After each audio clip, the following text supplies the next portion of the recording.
At 16, they walk you through the gate and seat you in the deepest room of the palace. They chose you because you have no one behind you. No father, no brothers, no clan. Easy to steer. That is the whole plan. Now watch what you do with the quiet room they gave you. The man who picked you, you remove first with a single sheet of paper. Soldiers come over the wall and you go out on a servant's back. They lay out your funeral while you are still breathing, and you walk back in through your own gate. You sit at a table full of empires and let none of them close a hand on you. They told you this room was the safest address in the kingdom. Highest walls, most guards, no one alive can reach you. And one dawn, they come, not for the king, for your room. Whether they reach you was never the question. They do. The question is why they had to. Look at the walls first, because everything begins with what they promise. In that court, they raised them high and kept them dark, and behind them, they set the queen. The deepest room in the palace sits at the dead center of everything. Ring after ring of guards who do not sleep, gate after gate that opens one way. Count the men standing between that room and the world outside, and you lose the count. This is the safest address in the kingdom.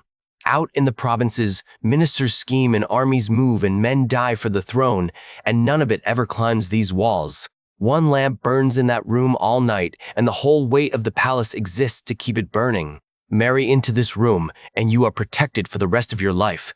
That is the thing everyone in that kingdom believes without ever checking. It is the one address in the country where no one can reach you. That belief is the most expensive thing behind these walls. It will cost a woman inside that room everything she has. On a morning not one of these guards sees coming. They chose you for what you did not have. Not for beauty, not for blood, not for a great house standing behind you. They chose you because no one stood behind you at all. Your father was dead. You had no brothers. There was no clan waiting to trade on your name. No rival kin ready to push you up through the court. The regent who ran the kingdom in the young king's place went looking for exactly that, a girl with no one. He found a 16-year-old orphan off a minor branch of a good name, and he brought you into the palace on the strength of your emptiness. He wanted a queen he could steer. A girl with no family cannot fight back, cannot build a faction, cannot become a problem. That was the calculation, and on paper it was flawless. They dressed you, they walked you through the gates, they seated you in the deepest room. Everyone who looked at you saw a safe choice, a settled question, a thing arranged and put away. No one in that court thought to guard against what they had just installed at the center of the palace. Why would anyone guard against furniture? In the quiet room, you read. That is the whole of it, at first. No move, no faction, no announcement. They gave you the deepest, stillest room in the kingdom and assumed you would sit in it and be decorative, and instead you turned it into the best reading room in the country. The state records come through the palace, and you read them. The ministers' reports pass through on their way to the king, and you read those too. The histories, who rose, who fell, which family broke which family, and how. You take them down and read them at night while the lamp burns. No one stops you because no one imagines there is anything to stop. A queen turning pages is a queen being idle. You are not being idle. You are learning the machine from the inside, how a memorial travels, which office answers to which man, where a single appointment tips the balance of a whole council. Every night the court sleeps certain that the room at its center holds nothing sharper than silk. Every night the room at its center teaches itself, page by page, exactly how the court is run. By now you know things about that court the men running it would never believe you know. You can name which minister owes his seat to which house and what he traded to get it. You know which of the king's advisors takes the regent's money and which only pretends to. You know the exact hour the reports reach the throne, and how a document that lands a little early outweighs one that lands a little late. You know where the real power sits. Not in the titles, in the quiet connections underneath the titles. And you carry the whole map of it in your head while the men in those seats still picture you arranging flowers. That is the danger no one measured. Knowledge in a person everyone is watching is only ambition. Knowledge in a person no one is watching is a loaded thing left in a room they forgot to lock. They built the safest room in the kingdom to keep every threat outside it. It never occurred to them to check what was quietly becoming one on the inside. By the time anyone in that court thinks to look at you closely, you already understand the palace better than the man who has run it for years. Your first move is against the one man they said you could never touch. the man who chose you. He runs the kingdom in the king's name, and the whole court arranges itself around that fact. You do not raise soldiers against him, you raise a piece of paper. A respected scholar draws up a memorial, a formal argument delivered to the council, and it says one quiet, unanswerable thing. The king is a grown man now, and a grown king should rule in his own right, not sit under a regent. The paper is timed. It arrives at the hour the room is ready to hear it, when enough men who resent the regent are only waiting for a reason to move. You did not write it, and your name is nowhere on it, and that is the whole point. A memorial is only ink. It cannot be stopped at the gate.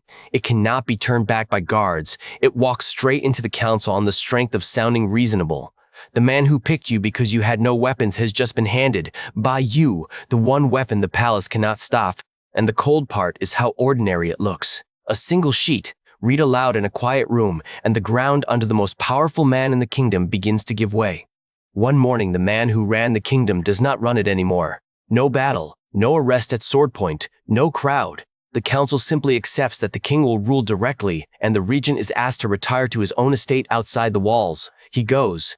The gates that used to open for him close a little earlier each day, until the day comes when they do not open for him at all.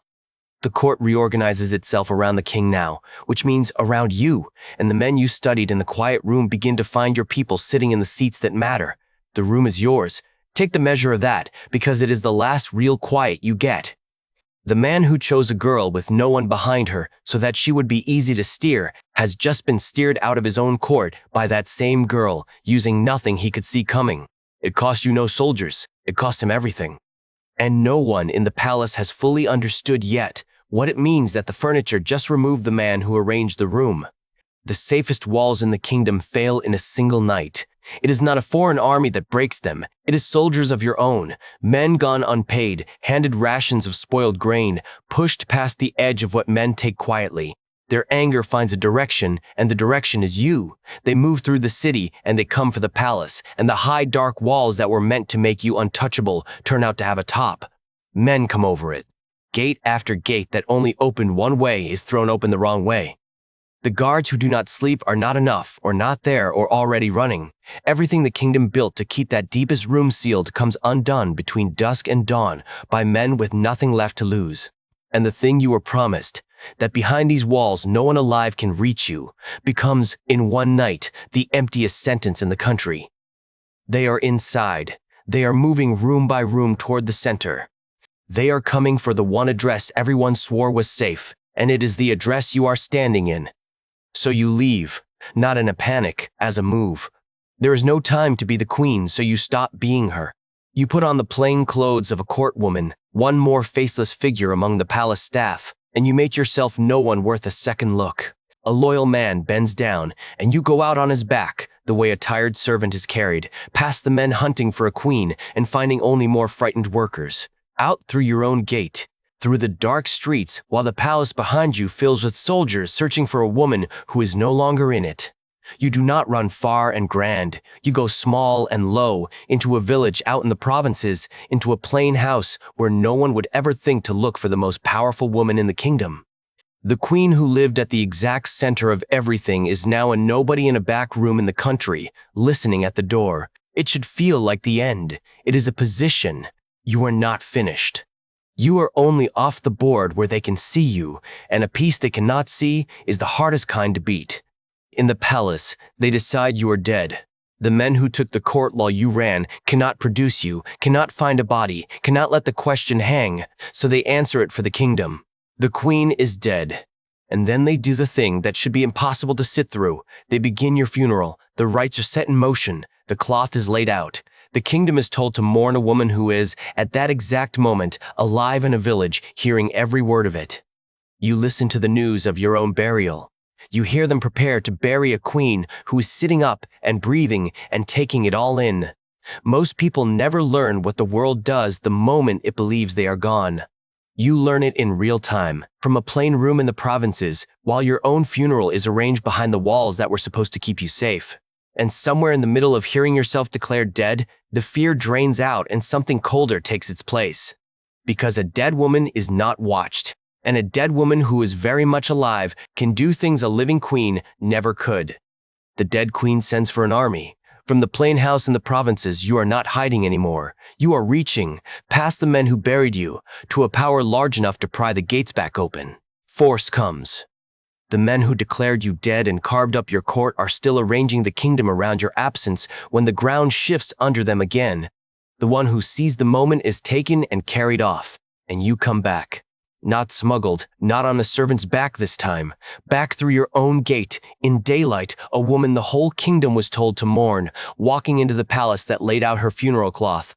Every rite they set in motion is undone. Every seat they filled in your name is emptied.